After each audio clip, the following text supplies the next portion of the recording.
Iran ইসরায়েলের মধ্যে টানা উত্তেজনার মাঝেই ইরানের রাজনৈতিক অঙ্গনে এক গুরুত্বপূর্ণ পরিবর্তন এসেছে।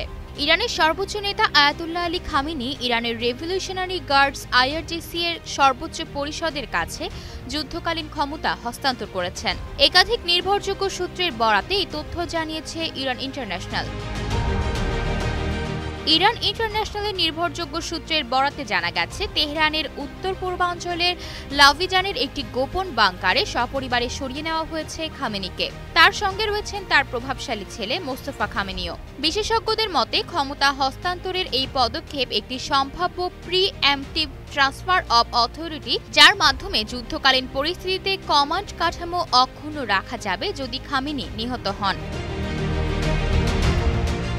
সম্প্রতি চলমান এই যুদ্ধে ইরানের বিপ্লবী গার্ড বাহিনীর প্রধানকে হত্যার দাবি করেছে ইসরায়েল। এরপরই নিরাপদ আশ্রয় নিয়েছেন ইরানের সর্বোচ্চ নেতা আয়াতুল্লাহ আলী খামেনি।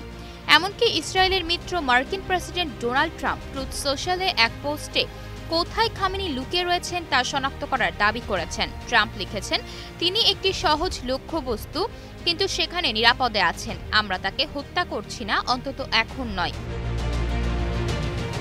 এদিকে শুক্রবার ইরানের প্রেসিডেন্ট মাসুদ পেজেশকিয়ান ইসরায়েলের বিরুদ্ধে হুঁশিয়ারি দিয়ে বলেছেন, ইসরায়েল যদি হামলা অব্যাহত রাখে তাহলে ইরান আগের চেয়ে আরও কঠোর প্রতিক্রিয়া জানাবে।